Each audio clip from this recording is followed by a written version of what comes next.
El 26 de mayo del año 2008 es una fecha señalada en la ciudad de Valencia, porque allí tuvo ese día precisamente lugar un accidente trágico.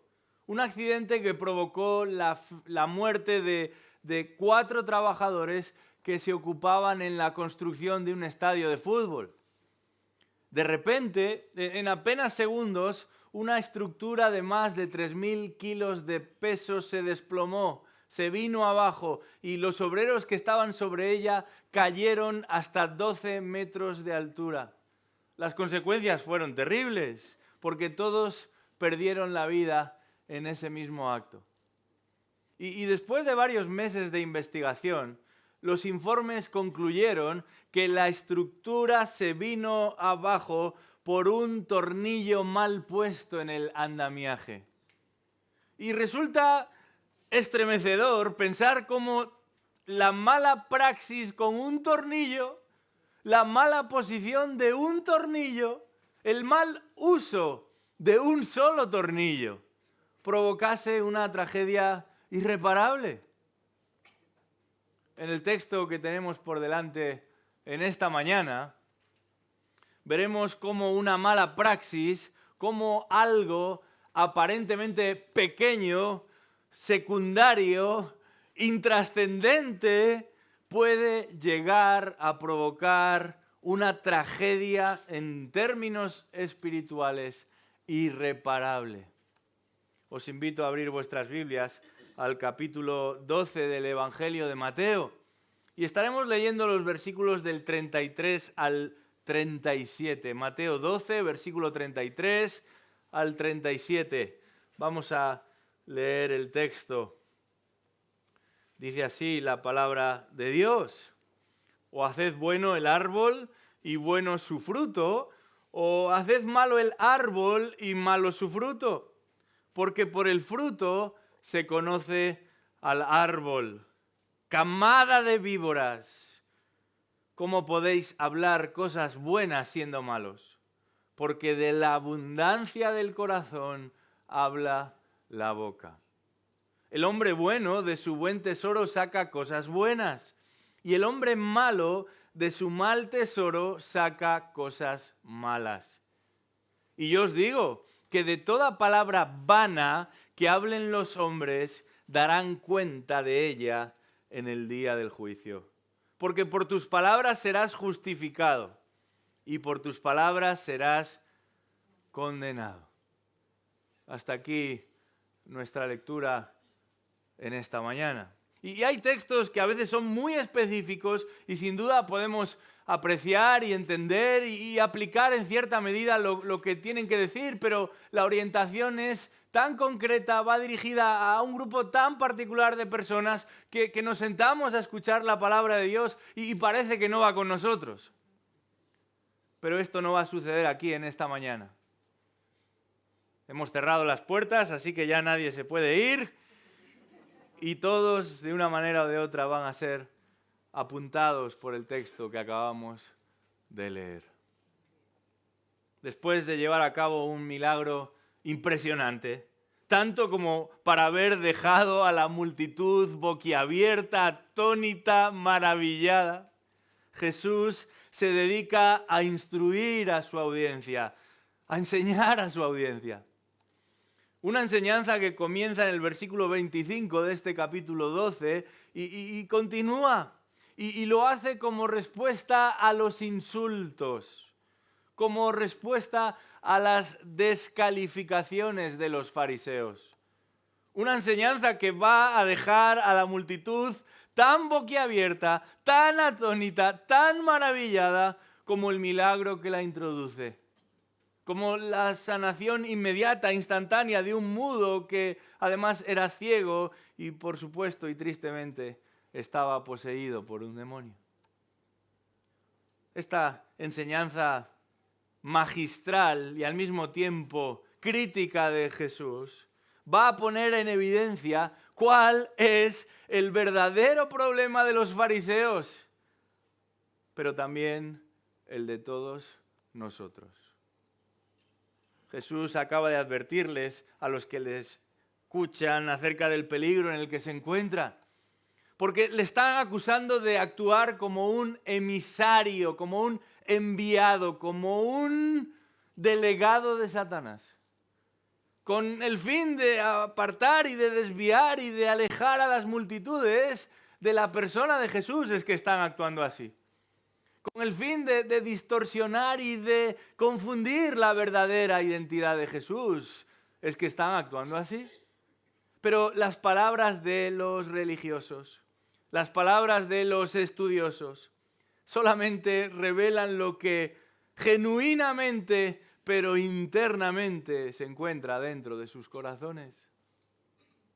Ellos no están preocupados porque la ley sea preservada en su sentido original. Ellos lo que pretenden es mantener el control, el poder, la hegemonía, la posición que tenían antes de que Cristo apareciese en escena. Y es ante el daño que estas palabras provocan que Jesús va a pasar de hablar del pecado imperdonable al pecado respetable. A ese que no ocupa las portadas de los periódicos ni de las revistas, pero que sin embargo no se expone, nos descubre, exhibe quiénes somos realmente. Lo que verdaderamente ocupa y preocupa lo más profundo de nuestro ser va a ser señalado por medio de ello. Lo que verdaderamente nos contamina y nos compromete desde lo más profundo de nuestro ser va a ser apuntado a través de ello. Este texto que acabamos de leer nos presenta dos realidades que nos impulsan a examinarnos a nosotros mismos.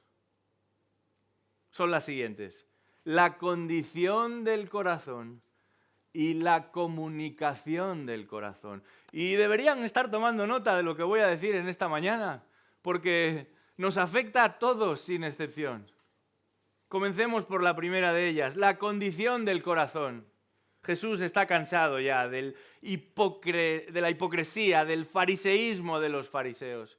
Y es el momento de señalarlos directamente. Lo que sucede es que señalándolos a ellos, nos señala a todos los demás. La condición del corazón, versículo 33. Dice ahí: o haced bueno el árbol y bueno su fruto, o haced malo el árbol y malo su fruto, porque el fruto se conoce, por el fruto se conoce al árbol. Camada de víboras, ¿cómo podéis hablar cosas buenas siendo malos? Porque de la abundancia del corazón habla la boca. El hombre bueno de su buen tesoro saca cosas buenas, y el hombre malo de su mal tesoro saca cosas malas. Árboles, serpientes, tesoros, estos son simplemente algunos de los elementos que Jesús va a emplear para ilustrar verdades esenciales, verdades cardinales, verdades eternas, verdades que muchas veces se pasan por alto. Verdades que muchas veces no se tienen en cuenta. Ponemos nuestra vista en los grandes escándalos, en las grandes controversias, en los grandes abusos y desenfrenos. Y por supuesto, no deberíamos pasar nada de eso por alto, pero Jesús dice: aquí está el verdadero escándalo. Esta es la verdadera controversia, la que provoca todas las demás.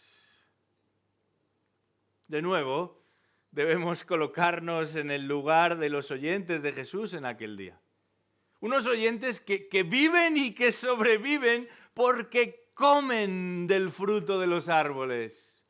Es una sociedad agrícola la que tenemos delante y apenas pueden disfrutar de lo que el campo produce, y si no hay producción, entonces no hay alimentación.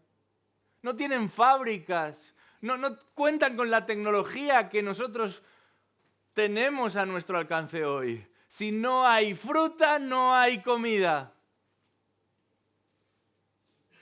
Y no se trata simplemente de que haya árboles, sino de que haya árboles que producen fruto.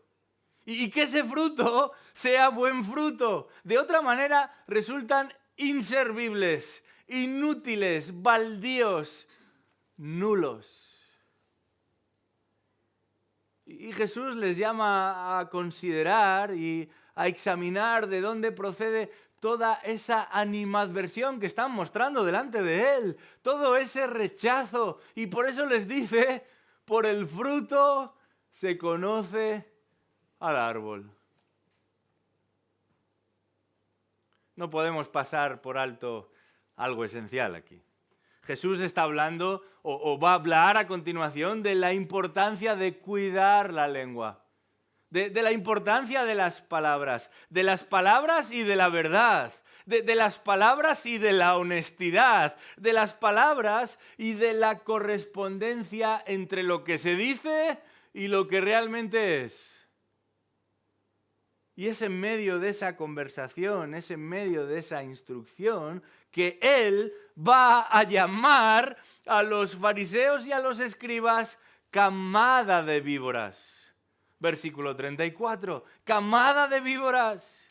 ¿Cómo podéis hablar cosas buenas siendo malos? Por 3 veces se va a utilizar esta expresión camada de víboras en el Evangelio de Mateo.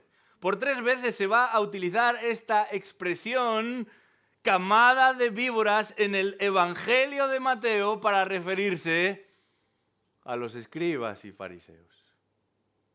Juan el Bautista la emplea en el capítulo 3 y aquí Jesús la va a usar 2 veces más. Aquí y una vez más en el capítulo 23 de este mismo Evangelio.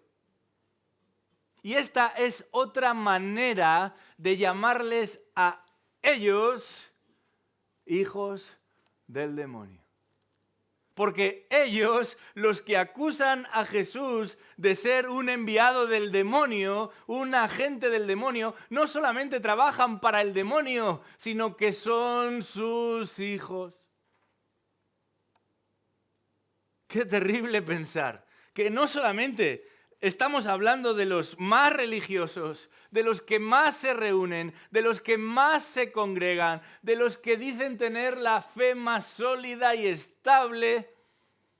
Ellos son los guías, ellos son los pastores, los predicadores, los consejeros del pueblo, los que más han leído, los que más saben, los que más citas incluyen a pie de página y más monografías aparecen en sus bibliografías. Sus bibliotecas están llenas. Han leído a todos los autores de moda, principalmente para criticarles. Son ellos, precisamente ellos, los congregantes, a los que Jesús presenta como hijos del demonio. Ellos son sus descendientes, los del demonio. Ellos son los retoños de Satanás, son la prole del diablo, hijos del demonio por lo que pretenden y por lo que producen. Hijos del demonio por lo que proponen y por lo que persiguen. Hijos del demonio por lo que piensan y por lo que dicen. La referencia a la serpiente apunta no solamente a Satanás en general, sino a precisamente ese veneno que la serpiente propaga, a esa ponzoña, a esa contaminación fatal que produce la serpiente y que utiliza para atacar a aquellos que le plantean cierta resistencia. Pero inmediatamente Jesús les va a advertir que el origen de este veneno no está en la boca, no está en la lengua. Antes de que la fruta llegue a ser lo que es, han pasado muchas cosas.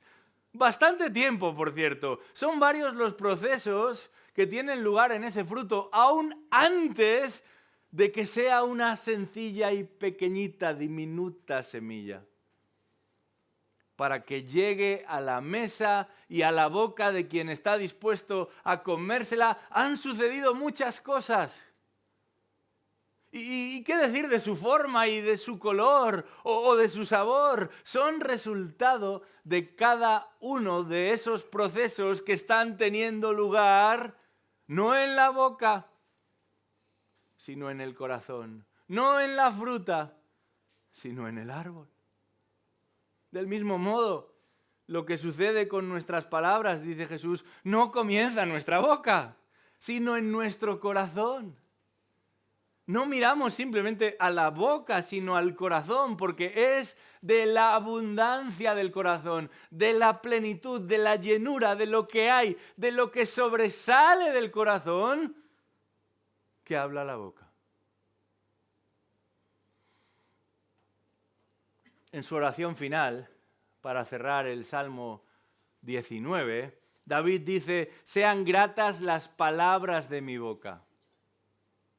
Y esta expresión, este término grata, quiere decir agradables, aceptables, adecuadas. Y de nuevo se va a insistir ahí en la conexión que existe entre la lengua y el corazón. Sean gratas las palabras de mi boca, sí. Pero ¿qué dice a continuación? Y la meditación de mi corazón delante de mí. Resultan inseparables. Esto es lo que Jesús está enfatizando aquí. La forma, el color, el sabor son solamente el resultado de cada uno de los procesos que están teniendo lugar en el árbol. Del mismo modo con las palabras, son resultado de los distintos procesos que están teniendo lugar en el corazón de uno. Y Jesús dice, el vuestro está podrido. El vuestro, sí, el vuestro, está corrompido. Por eso, cuando leemos el versículo 35, entendemos lo que Jesús quiere señalar aquí. El hombre bueno de su buen tesoro saca cosas buenas y el hombre malo de su mal tesoro saca cosas malas. Puede tener uno la mejor labia que haya conocido el idioma en el que habla, pero si no hay dinero en la cartera, la cuenta no se paga. Y uno puede ser torpe e incapaz y tener la peor apariencia posible, pero si hay dinero en la cartera, la cuenta se paga y aún se deja propina. De donde no hay, no se puede sacar. ¿Cuántas expresiones utilizamos? Lo entendemos perfectamente cuando se trata de otros y de otras cosas. Pero lo primero que Jesús quiere poner delante de estos fariseos que se creen más santos que el mismo enviado del cielo es que todo comienza con la condición del corazón. Y es ahí por donde deberíamos empezar nosotros también, examinando nuestro corazón y observando cuáles son esos procesos a los que estamos sometiendo a nuestro corazón. ¿Qué elementos están entrando y están saliendo, están afectando, se están involucrando con nuestro corazón? ¿Qué está sucediendo con nuestro corazón? Por ahí debemos empezar, porque es por ahí por donde empieza Cristo. No se trata de aprender discursos, de recitar credos, de memorizar textos, de mencionar a aquel y a aquel otro predicador o escritor. La pregunta es, ¿cómo está tu corazón? ¿Qué es lo que sobresale de tu corazón? ¿Con qué lo has llenado? ¿Qué has permitido que cale en su interior? ¿Qué es lo que sobreabunda? Porque de la abundancia del corazón habla la boca. Y aquellos que conocían los discursos y los textos más sagrados han sido descubiertos por Jesús y están siendo exhibidos, expuestos por Jesús, porque Él no solamente observa lo que decimos, sino que se acerca a la fuente de toda esa verborrea y nos indica dónde comienza a contaminarse ese agua que va a surgir luego de nuestra fuente. ¿Cuál es la condición de tu corazón?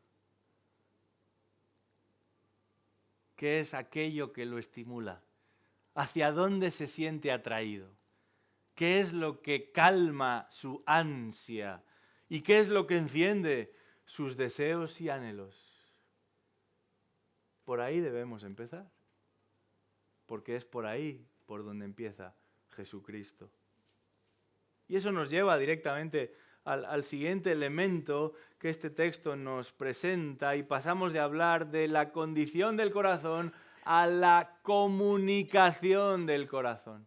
Versículos 36 y 37. La comunicación del corazón. Yo os digo que de toda palabra vana que hablen los hombres darán cuenta de ella en el día del juicio. Porque por tus palabras serás justificado y por tus palabras serás condenado.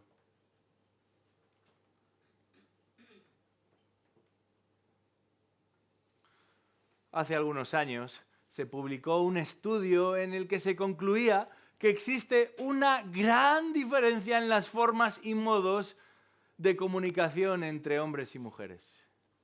Y cuando digo una gran diferencia, me refiero a una gran diferencia. Los hombres profieren de media unas 10.000 palabras al día, mientras que la cifra media entre las mujeres está en 27.000 palabras al día. No sé si a los que conviven con hombres o con mujeres les parecen que los hombres hablan todavía menos y que las mujeres hablan todavía más. Pero en este texto, el abuso y el aviso de Jesús, el abuso de ellos y el aviso de Jesús para con ellos, no gira en torno al cuánto es que los hombres y mujeres dicen, sino al qué es lo que los hombres y las mujeres dicen. No está orientado tanto en la cantidad, porque finalmente no es la cantidad, sino el contenido de nuestras palabras lo que Jesús está apuntando aquí. No es el número, sino el ánimo de nuestras palabras lo que Jesús está señalando aquí. No es lo que simplemente proponemos, sino lo que pretendemos con nuestras palabras, es lo que Jesús está señalando aquí. ¿Qué es lo que perseguimos y a dónde apuntamos con nuestras palabras?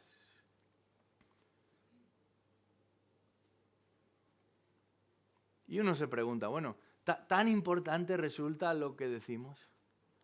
¿Verdaderamente marca la diferencia? 27.000 palabras al día, puede ser que alguna se me haya escurrido aquí y allá. O 10.000, 10.000 ya son suficientes para meter la pata.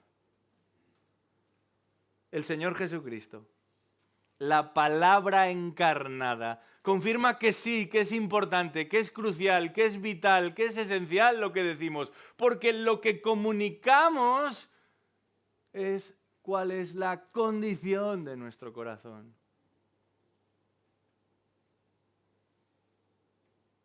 Los versículos 36 y 37 resultan muy serios, al punto que finalmente no es un acto escandaloso el que provoca el juicio de Dios sobre estos a los que Jesús está condenando de manera irrefutable. Son sus palabras. Son sus palabras. Aparentemente lo han hecho casi todo bien. Han guardado las fiestas de guardar. Cumplen con los sacrificios que hay que cumplir. Ofrendan más de lo que se les pide. Ayunan más de lo que se necesita. Pero hay algo que hace aguas y es su boca. Y Jesús dice, el problema no está en la boca, está en el corazón. Y en este contexto inmediato, estas palabras de rechazo a la persona de Cristo, estas palabras de rebeldía, de oposición a la palabra de Cristo, son las que están detrás de lo que va a incitar a Jesús a hablar del tema. Y son esta clase de palabras, este tipo de palabras de oposición, de rechazo, de rebeldía ante Jesús, lo que va a motivar esta condena, lo que va a penalizar a los fariseos y a todos aquellos que se oponen al Mesías, a todos aquellos que rechazan el único medio de salvación, a Jesucristo. De manera que si alguien hoy pretendiese emular a aquellos fariseos y acusasen a Jesús no simplemente de no ser el único camino a Dios, sino de ser el camino que el diablo está estableciendo, evidentemente todo el peso de la ley caerá sobre ellos. Pero Jesús va a dar un paso más y va a señalar específicamente a la lengua como esa moneda que tiene dos caras. Una cara A, en la que hay alivio, en la que hay bendición, en la que hay justificación. Y una cara B, que resulta estéril, improductiva, inútil. Y el contraste con la expresión camada de víboras a la que ya nos hemos referido en el versículo 34 es evidente. Esta camada de víboras representa a los descendientes, a la simiente del diablo, pero lo que producen sus lenguas es la nada. No hay fruto que permanezca. Ellos son descendientes, ¿verdad? Hay una generación a la que se describe, parece que procrean y que se multiplican, pero lo que produce su lengua es la nada. No hay provecho, no hay beneficio. Dice el versículo 36, yo os digo que toda palabra vana que hablen los hombres habrá de ser tomada en cuenta. Recibirá, dice el texto original, jornal en el día del juicio. Ese órgano que apenas mide 8 centímetros de media, de los cuales solamente 2/3 resultan visibles, constituye un porcentaje ridículo con respecto al resto de nuestro cuerpo, pero es suficiente para incendiar un gran bosque, dice la Escritura. Podemos domar todo género de bestias, dice Santiago, pero ningún hombre puede domar la lengua.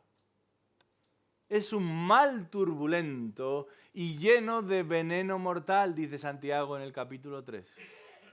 Y en ese mismo capítulo 3 recoge lo que Jesús está enseñando aquí y afirma que con ella bendecimos a nuestro Señor y Padre y con ella maldecimos a los hombres. Hombres que han sido hechos a la imagen de Dios. De la misma boca proceden bendición y maldición, hermanos míos, dice Santiago. Esto no debe ser así. ¿Acaso una fuente por la misma abertura echa agua dulce y salada? ¿Acaso, hermanos míos, dice Santiago, puede una higuera producir aceitunas o una vid higos? Tampoco la fuente de agua salada puede producir agua dulce, dice Santiago. Qué interesante que normalmente no son las drogas o el alcoholismo de los miembros de una iglesia, no son los robos o el asesinato de los miembros de una iglesia, es la lengua. Y más bien, más concretamente, el uso de la lengua lo que provoca disensión, lo que provoca discrepancias, lo que provoca división en la iglesia, lo que provoca un mal testimonio aún para con los de fuera de la iglesia. Los pecados que se ejecutan con la lengua se encuentran entre la lista de los más habituales, porque todos tenemos una lengua. Todos tenemos una. Y no la usamos siempre necesariamente bien. Y sería un error restarle importancia a lo que ella es capaz de producir. Decía el puritano Thomas Manton, una lengua pestilente afectará a los otros miembros. Primero lo dirá y luego el resto del cuerpo lo acompañará. ¿Cuánto daño? Por una palabra a destiempo, fuera de lugar, impetuosa, fruto de un corazón airado, amargado, enajenado por el pecado, el orgullo, la soberbia, la vanagloria. ¿Cuánto daño produce un músculo tan pequeño?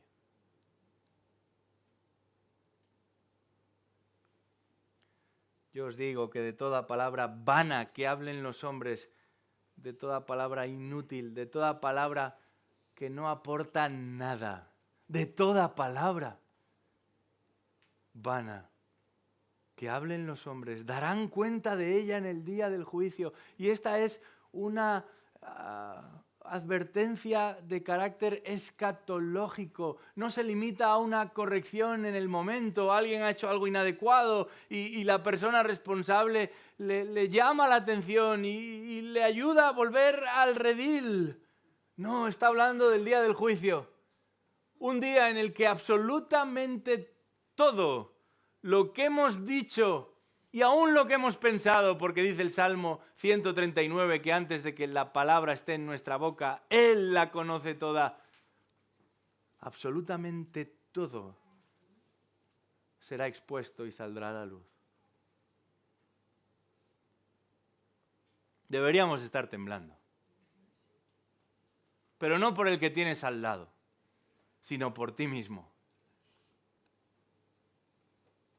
Algunas advertencias bíblicas acerca de cuáles son el tipo de conversaciones que condenan, porque el versículo 37 dice que hay palabras que justifican y hay palabras que condenan. Comencemos por las que condenan. Comencemos por aquellas donde no hay más remedio que colocar el cartelito de culpable.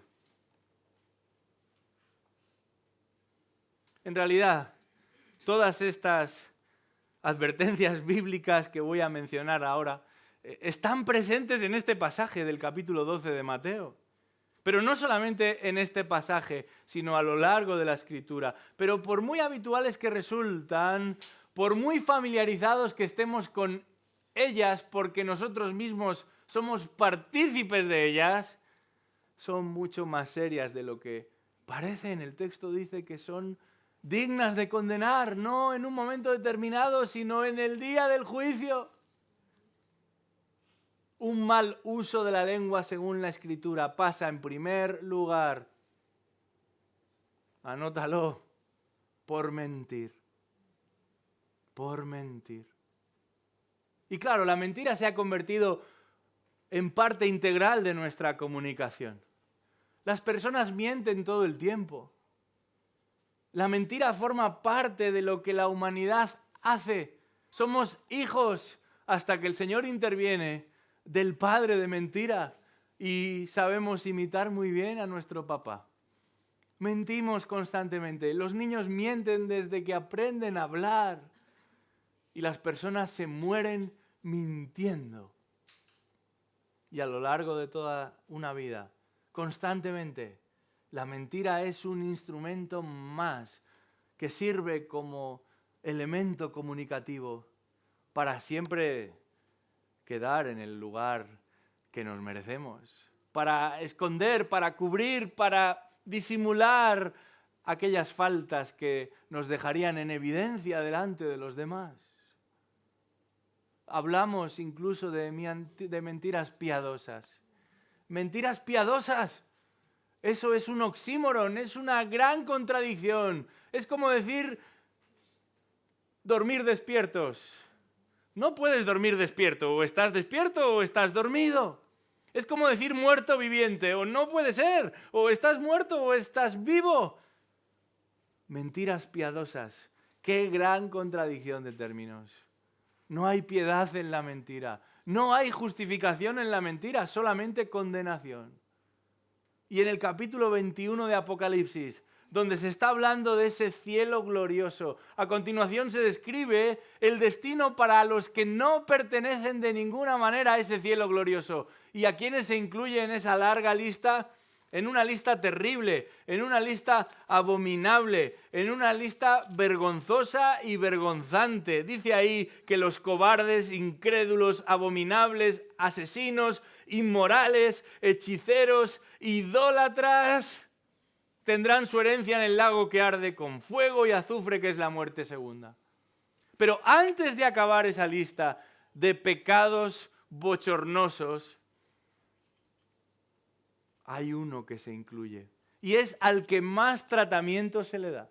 Dice ahí, todos los mentirosos tendrán su herencia en el lago de fuego.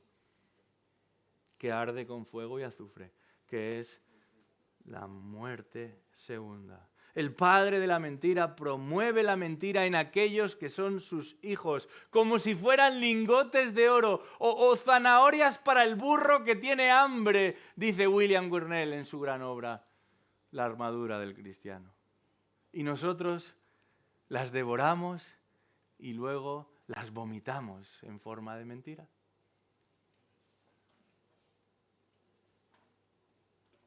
Una manera de usar la lengua mal, según la Escritura, más allá de mentir, es también la de manipular. Manipular. Proverbios 8:7 dice, mi boca proferirá la verdad. Abominación a mis labios es la impiedad. Conforme a la justicia son todas las palabras de mi boca. No hay en ellas nada torcido ni perverso. Todas son sinceras para el que entiende y rectas para los que han hallado conocimiento. Manipular es la forma más sutil de mentir, de deformar la realidad, de torcer la realidad. Como si fuera un líquido que lo amoldo según el recipiente que emplee. A veces para obtener ventaja, y por eso manipulo adulando al que tengo enfrente, alabándole, riéndole las gracias, elevando su ego para ver si puedo obtener algo de ventaja ahí. ¿Cuántas veces he recibido mensajes de estos manipuladores? Te dicen cosas que piensan que te van a colocar en una posición favorable hacia ellos, pero están mintiendo. Y antes o después saldrá a la luz. Están manipulando, lo único que pretenden es conseguir ventaja. Y cuando no le das lo que quieren, esa manipulación se va hacia otro lado, hacia otra dirección, y busca captar la atención de otro. A veces simplemente uno pretende salir de una situación embarazosa, de manera que deforma la realidad, la tuerce.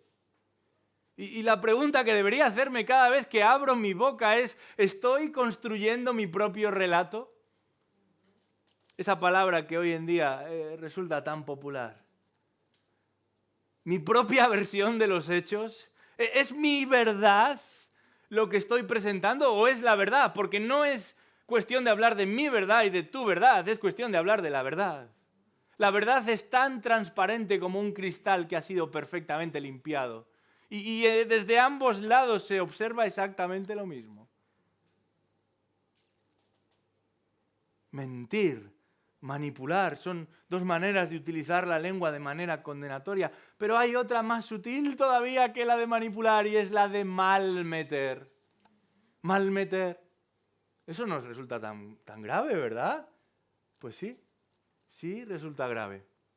Sí resulta grave, porque una vez más, de la abundancia del corazón habla la boca. Y malmeter tiene que ver con hablar mal de otros, con presentar mal a otros, con rebajar la euforia sobre otros, con tratar de señalar no solamente lo bueno que hay en otros, sino también lo malo que hay en otros, para que lo malo que hay en otros resulte más visible que lo bueno que hay en otros. Y esto es precisamente lo que hacía un señor que se llamaba Diótrefes en la tercera epístola de Juan. La motivación suya al malmeter era querer dejar a otros en mal lugar. ¿Para qué? Para quedarse él con el mejor lugar. Él buscaba colocar a otros en mala posición. ¿Para qué? Para quedarse él con la mejor posición. Y el apóstol dice, él pretende ser el primero de todos y por eso nos ataca y por eso se opone y por eso intenta resistirse y por eso habla mal de lo que estamos haciendo. Y por eso no nos recibe y por eso no quiere saber de nosotros porque teme que le hagamos sombra. Malmeter.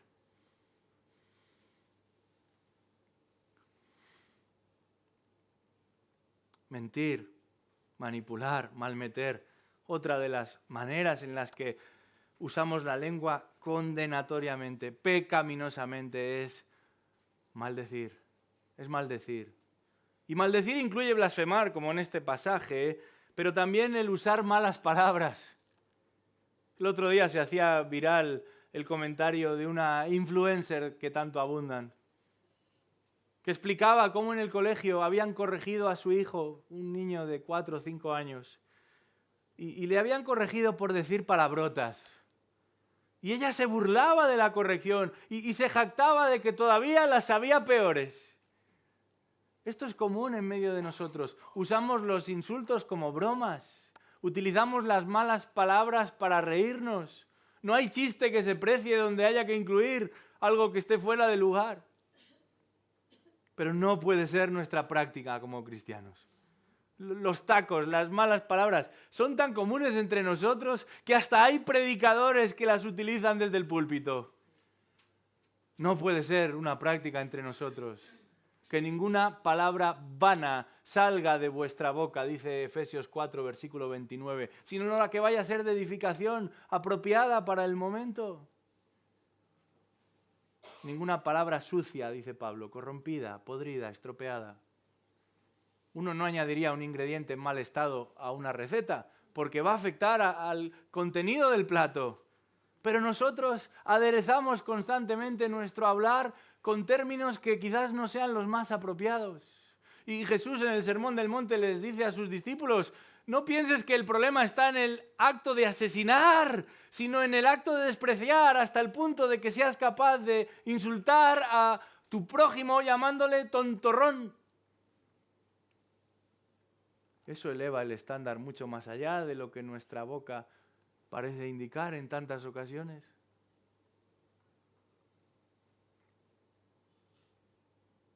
Mentir, manipular,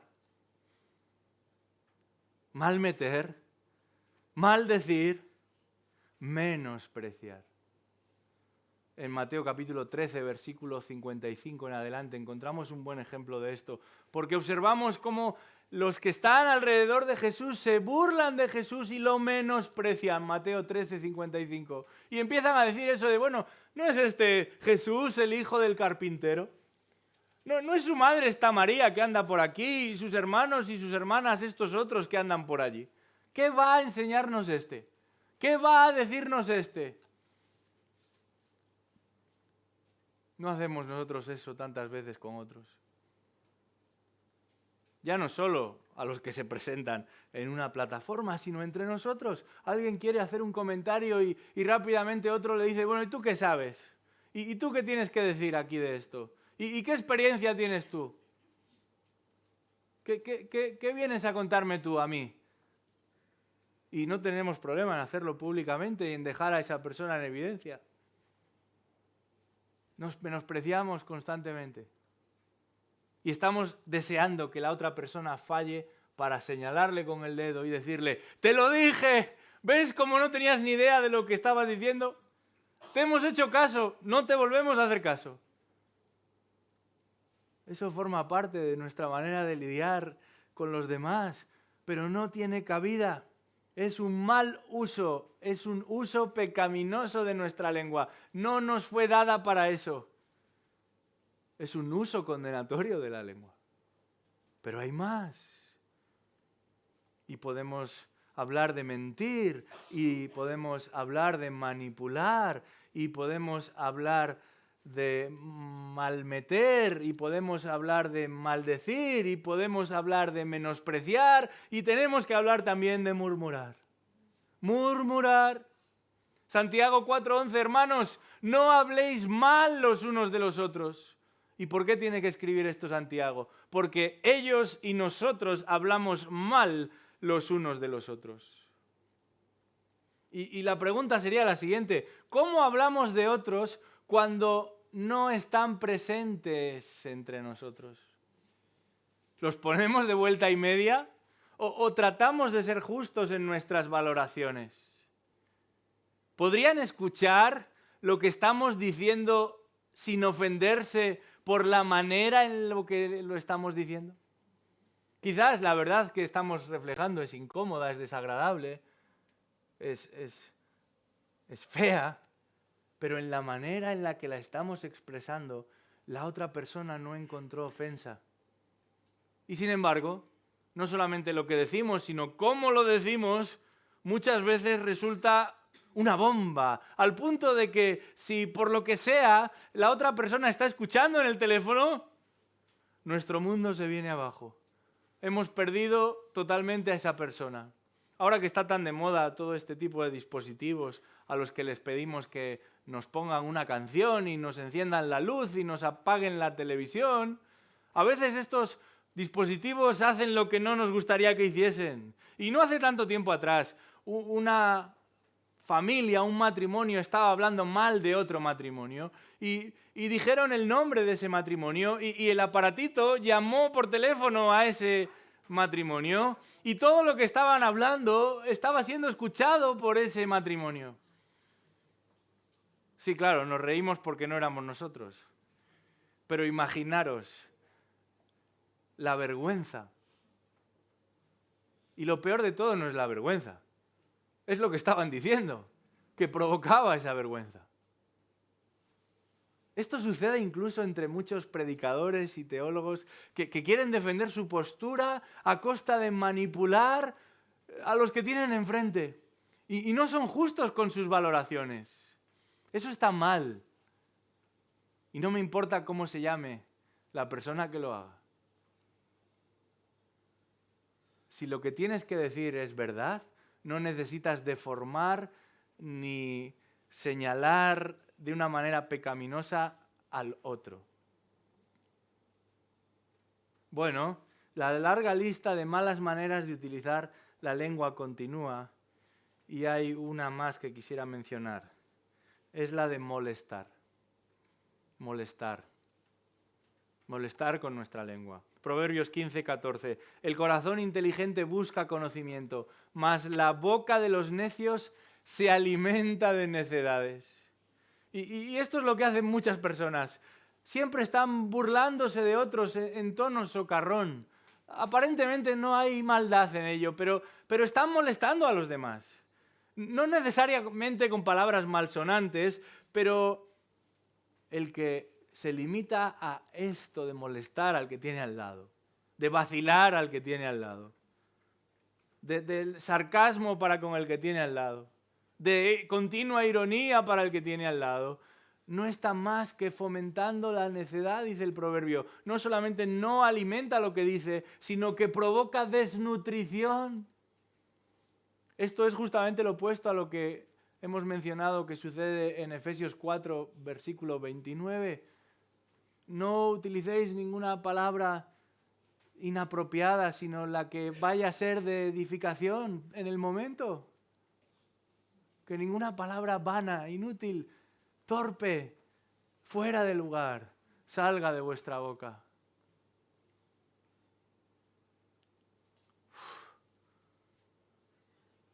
Vaya examen que hemos suspendido hoy.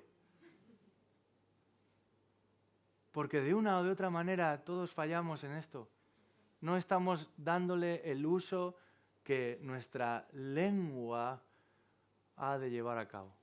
Y en ese capítulo 4 de Efesios, una vez más mencionando ese texto, se nos habla de la vida del cristiano, de la novedad de vida del cristiano. Y no podemos seguir hablando como un día hablamos. No podemos seguir utilizando la lengua como un día la usamos. Porque dice el texto que por tus palabras serás condenado. Y es que de la abundancia del corazón habla la boca. Pero después de señalar lo que debemos evitar con nuestras lenguas, veamos ahora algunos principios bíblicos sobre cómo podemos crecer en ese tipo de conversación que justifica, como dice el texto. No porque la salvación venga dada por nuestras palabras. El capítulo 10 de Romanos afirma que con el corazón se cree para justicia y con la boca se confiesa para salvación. La salvación es por gracia, por medio de la fe, no por nuestras palabras. Pero esa salvación que es por gracia, por medio de la fe, produce un cántico nuevo en nuestros corazones. Y el Señor obra en la vida de uno y no solamente recibe la vista y es quitado ese objeto, por decirlo de alguna manera, que taponaba nuestros oídos, sino que nuestra lengua puede proferir aquello que nunca antes se planteó. Y es reconocimiento y glorias y honras para nuestro Señor. Entonces, un buen uso de la lengua pasa, en primer lugar, y esto va a sorprender a más de uno, por aguardar. Por aguardar antes de hablar. Dice Proverbios 21-23, el que guarda su boca y su lengua, guarda su alma de angustias. Eso mismo nos señala Santiago 1:19, que cada uno sea pronto para oír y tardo para hablar. Algunos ya están deseando decirlo, tardo para hablar. Poniendo en práctica precisamente lo contrario a este versículo. Es una broma, es bueno mencionar el texto. Pero hasta en un ejemplo como ese, si es que nos gusta hablar, nos encanta hablar.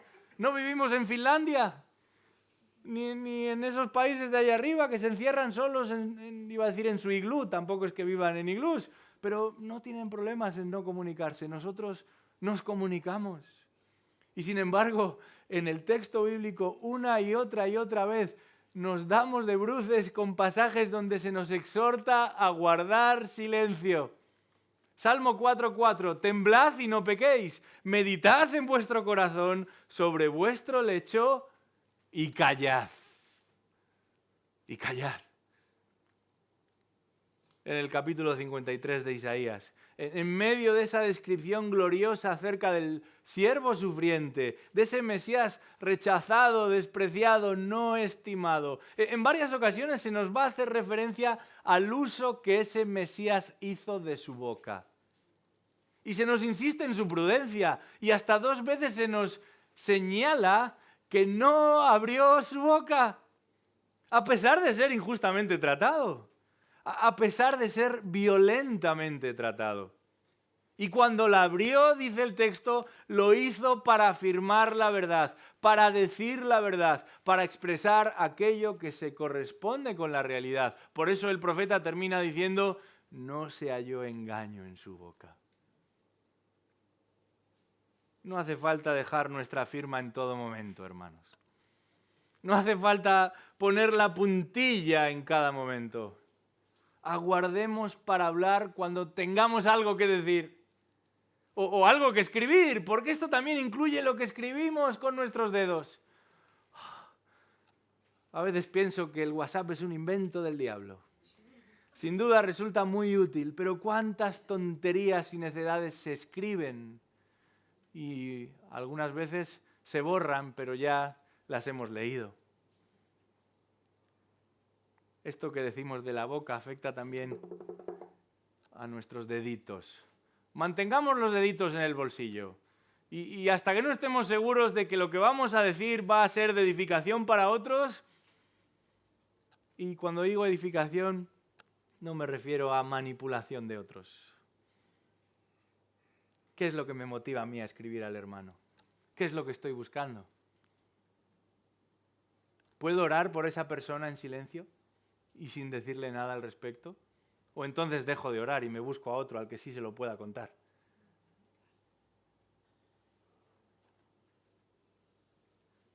Lo primero que la Biblia nos enseña con respecto a nuestra lengua es que debemos aguardar antes de hablar.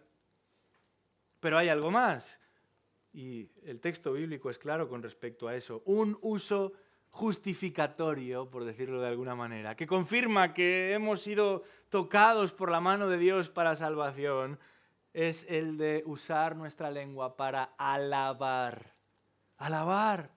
Dice el Salmo 63:5, porque tu misericordia es mejor que la vida. Mis labios te alabarán, así te bendeciré mientras viva. Y añade en el versículo 5, con labios jubilosos te alaba mi boca. ¿Cuánto de lo que decimos a lo largo del día, ya sean 10.000 o 27.000 palabras, tiene como propósito, como objetivo, el anunciar las bondades y las virtudes de aquel que nos llamó de las tinieblas a su luz admirable? Si pudiésemos medir, pesar cada una de esas palabras, ¿cuántas de ellas tienen como fin último el alabar a nuestro Señor, el reconocerle a Él? Para eso tenemos lenguas, para que cantemos, para que reconozcamos, para que confesemos que Él nos ha dado un cántico nuevo. Esa debería ser nuestra primera motivación para hablar, nuestra primera palabra al comenzar el día y nuestra última palabra al terminar el día. Aguardar, alabar y también advertir. Advertir al incrédulo, pero también al creyente. 2 Corintios 5, 18. Y todo esto procede de Dios, quien nos reconcilió consigo mismo por medio de Cristo.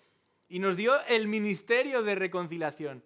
A saber, que Dios estaba en Cristo reconciliando al mundo consigo mismo, no tomando en cuenta a los hombres sus transgresiones. Y atención a lo que dice a continuación. Y nos ha encomendado a nosotros la palabra de reconciliación. Esa es la palabra de advertencia a la que nos referimos aquí. ¿Por qué? Dice ahí, somos embajadores de Cristo, como si Dios rogara por medio de nosotros, en nombre de Cristo rogamos, reconciliaos con Dios. Hemos de advertir al incrédulo. Para eso estamos aquí y no en el cielo. Pero también al creyente. En este mismo Evangelio de Mateo, el Señor Jesucristo enseña a sus discípulos la importancia de advertir al hermano que está en pecado. Mateo 18:15, si tu hermano peca, ve y adviértele, es la otra traducción que podemos darle a esta palabra, a solas. Y si te escucha, has ganado a tu hermano. Vayamos tomando nota de esto. Aguardar, alabar, advertir. ¿Cuántas de nuestras palabras a lo largo del día tienen que ver con esto? Pero hay más. En esa lista de un buen uso de la lengua que la palabra de Dios nos propone, la Biblia nos habla también de la importancia de aconsejar. Aconsejar. Colosenses 3:16, que la palabra de Cristo habite en abundancia en vosotros con toda sabiduría, enseñándoos y amonestándoos, literalmente aconsejándoos unos a otros, con salmos, himnos, canciones espirituales, cantando a Dios con acción de gracias en vuestros corazones. Esta palabra aconsejándoos va a ser utilizada también por Pablo en el capítulo 15 de Romanos.